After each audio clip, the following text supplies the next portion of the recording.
Les regards de Dieu sont partout. Il est omniprésent. Quel que soit là où tu es, le Seigneur te voit et te connaît.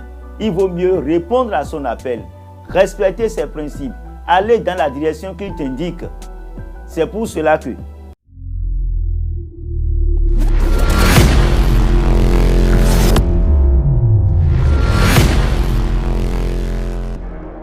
bonjour, bien-aimés, chers frères et sœurs dans le Seigneur.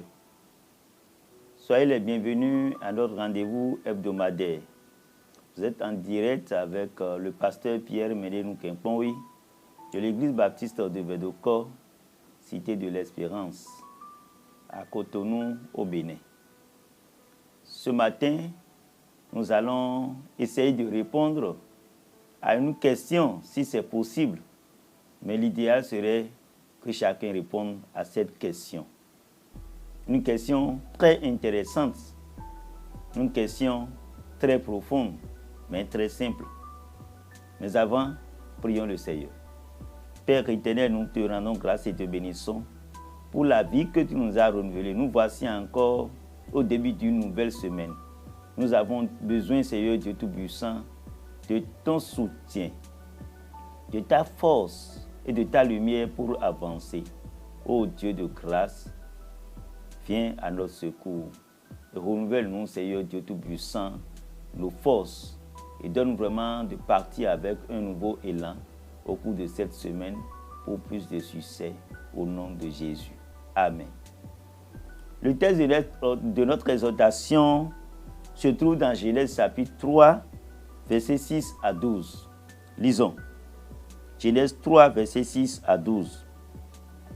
La femme vit que l'arbre était bon à manger et agréable à la vue, et qu'il était précieux pour ouvrir l'intelligence. Elle prit de son fruit et en mangea. Elle en donna aussi à son mari, qui était auprès d'elle, et il en mangea. Les yeux de l'un et de l'autre s'ouvrirent. Ils connurent qu'ils étaient nus, et ayant conçu des feuilles de figue, ils s'en firent des ceintures. Alors, il entendit la voix de l'Éternel Dieu qui parcourait le jardin vers le soir, et l'homme et sa femme se cachèrent loin de la face de l'Éternel Dieu, au milieu des arbres du jardin. Mais l'Éternel Dieu appela l'homme et lui dit, « Où es-tu » Il répondit, « J'ai entendu ta voix dans le jardin, et j'ai eu peur parce que je suis nu, et je me suis caché. » Et l'Éternel Dieu dit, « Qui t'a appris que tu es nu? Est-ce que tu as mangé de l'arbre dont je t'avais défendu de manger ?» L'homme répondit, « La femme que tu as mise auprès de moi m'a donné de l'arbre et j'en ai mangé. » Que Dieu bénisse sa parole. Nous avons donné comme titre à cette exhortation, « Où es-tu? Où es-tu » Et cette question, c'est Dieu qui l'a posée à Adam quand il était allé dans le jardin. Parfois, un aîné peut poser une question à un jeune et le jeune pense que l'aîné n'a pas la réponse à la question avant de la poser. Dieu a posé cette question à Adam parce qu'il est conscient qu'il n'est pas là. Mais est-ce que c'est parce que Dieu ne sait pas là où se trouvait Adam en cet instant T qu'il lui a posé cette question? Je ne crois pas. Je crois que non. Dieu sait bien sûr là où il se trouvait avant de lui poser la question. Mais est-ce que Adam a pu répondre à la question de Dieu? Bien-aimés et chers frères et sœurs dans le Seigneur, voyez avec moi la réponse que Adam a donnée à la question que Dieu lui a posée. J'ai entendu ta voix dans le jardin et j'ai eu peur. Est-ce que selon vous, c'est la réponse à la question posée? Où es-tu? Je pense bien que c'est ça la question posée. Où es-tu, mon frère, ma soeur dans le Seigneur? Où es-tu, toi, homme de foyer, toi, femme de foyer? Où es-tu? Toi, employé, lorsque cette question tombe sur toi, quelle serait ta réponse? Plusieurs cherchent à distraire leur mari ou leur femme, ou même leur autorité, leur responsable hiérarchique, en répondant autrement à la question, en évitant, je voudrais bien sûr dire, de répondre à la question posée. Toi, jeune fille, lorsque ton père ou ta mère te pose la question de savoir où es-tu, est-ce que tu peux répondre exactement? Mon frère, ma soeur dans le Seigneur, Adam ne peut pas répondre à la question posée par Dieu parce qu'il a trahi. Il a trahi le contrat qui le liait avec Dieu. Plusieurs aujourd'hui ont trahi le contrat qui les liait à leur patron. Plusieurs femmes ont trahi le contrat qui les liait à leur mari. De même que plusieurs maris ont trahi le contrat. Où es-tu? Où es-tu dans le contrat qui vous lie avec votre patron, qui vous lie avec votre partenaire de foyer? Plusieurs sont en train de naviguer à compte courant. Et cela fait qu'ils ont peur de répondre. Adam a dit clairement qu'il a remarqué la présence de Dieu. Il a entendu sa voix, il a eu peur. Pourquoi auras-tu peur lorsque tu vas entendre la voix de ton mari? Avoir peur lorsque tu vas entendre la voix de ton maître, de ton patron, de ton professeur. Si tu faisais bien, tu n'auras pas peur. Tu serais fier de répondre. Mais où es-tu maintenant? Où es-tu dans ta marche? Nous avons vu quelqu'un dans la parole de Dieu, un homme même avec sa femme, exactement comme dans le cas d'Adam et d'Ève. Je voudrais parler d'Ananias et de Saphira, dont on nous a parlé dans Actes chapitre 5 à partir du verset 1er.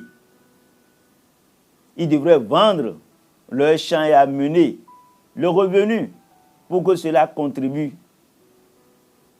à la popularité, pour que cela contribue à tous ceux qui étaient dans le corps du Christ en ce temps. Mais malheureusement, au lieu d'apporter tout, ils ont enlevé une partie, ce qui n'était pas de principe. Mais ils sont allés vers l'homme de Dieu. Et l'apôtre Pierre leur a dit, mais pourquoi,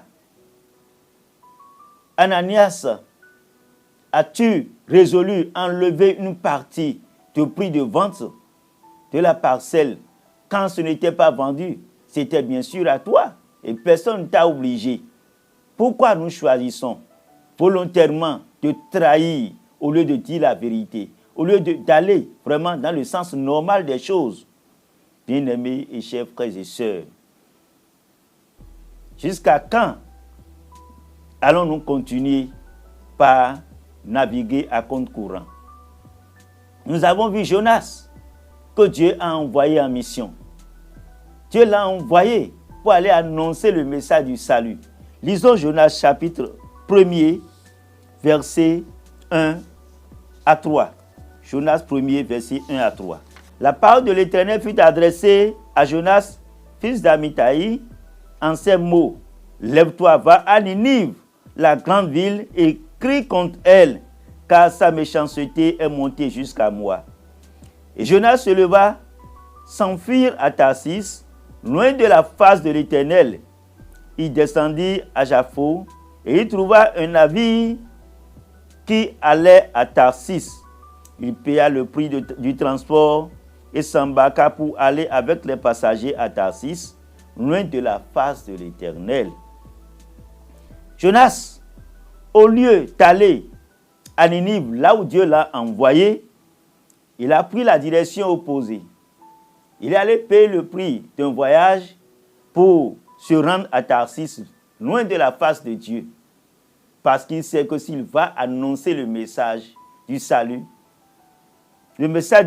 aux gens de Ninive, ceux-là vont accepter le Seigneur pour être délivrés, pour être sauvés. Toi, homme de Dieu, peut-être que toi aussi tu es en train de fuir la face de l'Éternel comme Jonas, et tu ne veux pas accomplir la mission. Dieu te pose aussi la question, où es-tu? Est-ce que tu es vraiment au poste? Est-ce que tu es vraiment dans la direction où le Seigneur t'a envoyé? Où es-tu, mon frère, ma soeur, dans le Seigneur? Judas a trahi son maître et a subi le sort qui lui revenait. parce qu'il volait dans la bourse.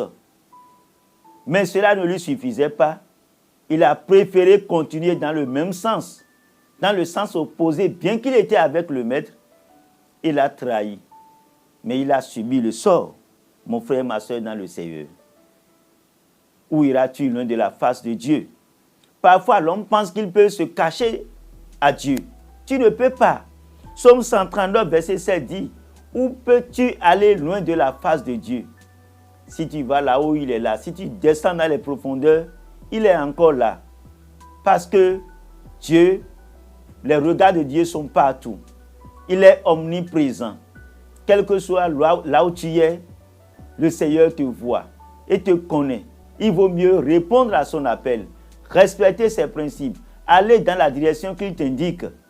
C'est pour cela que Jean-Baptiste annonçait le message de la repentance au peuple et demandait au peuple d'aller se repentir et de venir faire le baptême de repentance pour être délivré.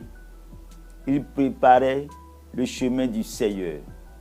Mon frère et ma soeur dans le Seigneur, dans Actes chapitre 17, verset 30, Dieu, sans tenir compte des temps d'ignorance, annonce maintenant à tous les hommes, en tout lieu, qu'ils ont à se repentir, quel que soit là où tu es. Tu as besoin de te repentir. Adam avait la possibilité de se repentir au lieu de chercher à distraire Dieu, au lieu de chercher à commencer par mentir. Là où tu es maintenant, tu as encore la possibilité de te repentir. L'important, c'est de se repentir, de revenir en de meilleurs sentiments, de revenir vers Dieu, car Dieu a encore le cœur disposé pour vraiment accueillir tous ceux-là qui viennent à lui. Le Seigneur te tend encore la main, mon frère, ma soeur, dans le Seigneur. Répands-toi pour bénéficier de sa grâce. Où es-tu? Réponds à l'invitation de ton maître. Réponds à la question de ton maître. Que le Seigneur te bénisse. Inclinons-nous dans la prière. Père éternel et Dieu glorieux, Dieu sage et Dieu bon, oui, Dieu omniprésent, omnipotent et omniscient. Tu nous connais mieux que nous-mêmes et parfois, Seigneur, nous choisissons de te désobéir et nous choisissons une direction qui n'est pas celle que tu nous as indiquée.